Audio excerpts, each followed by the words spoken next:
Hi friends, இப்போ நான் பார்க்க போகிறேன்னா இப்போ வந்து காரப்பணியாரம் தான் சேர்க்குறேன். வாங்க எப்படி செய்யலான்னு பார்க்கலாம். இட்லி மாவு தான் எடுத்துக்கோங்க. அதுக்கப்புறமா வந்து வெங்காயம், பச்சை மிளகாய், இஞ்சி, கொத்தமல்லி, கருவேப்பிலை எடுத்துக்கோங்க. அதுக்கப்புறமா வந்து கடுகு, உளுத்தம்பருப்பு, கடலைப்பருப்பு தாளிச்சிட்டு வானலியில் ஆயில் விட்டுட்டு கொஞ்சம் கடுகு, அதுக்கப்புறமா வந்து உளுத்தம்பருப்பு வந்து கொஞ்சமாக தான் சேர்த்துக்கணும். கடலைப்பருப்பு நிறைய சேர்த்துக்கலாம். வந்து குறவா சேர்த்துட்டு நம்ம வந்து கடலைப்பருப்பு வந்து நிறைய சேர்த்துக்கலாம். இதில் வந்து வெங்காயம், இஞ்சி, பச்சை மிளகாய் எல்லாம் சேர்த்து நல்லா வதக்கி எடுத்துக்கலாம். கொத்தமல்லி, கருவேப்பிலை இதையும் சேர்த்துக்கோங்க. நம்ம மாவில் சேர்த்துக்கலாம்.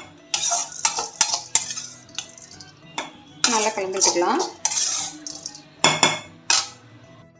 இப்படி கலந்து எடுத்துக்கோங்க மாவை. இப்போ வந்து பனியாரக்கல்ல போட்டுட்டு ஆயிலோ கீயோ விட்டுக்கலாம். நம்ம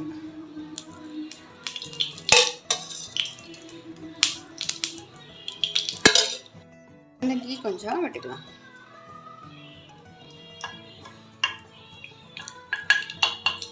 பனியாரக்கல்ல விட்டுடலாம்.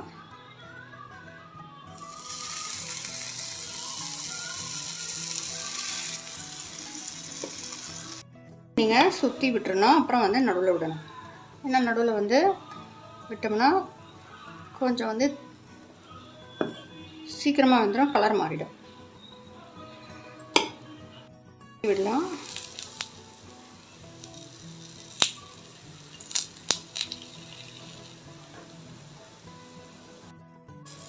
கொஞ்சம் இப்போ வந்து ஆயில் வேணால் விடலாம்.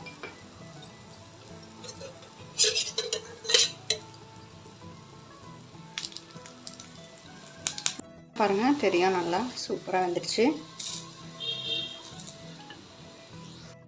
இதே மாதிரி போட்டு எடுக்கலாம். எல்லாம் சூப்பராக ரெடி ஆகிடுச்சு பாருங்கள் ஃப்ரெண்ட்ஸ்.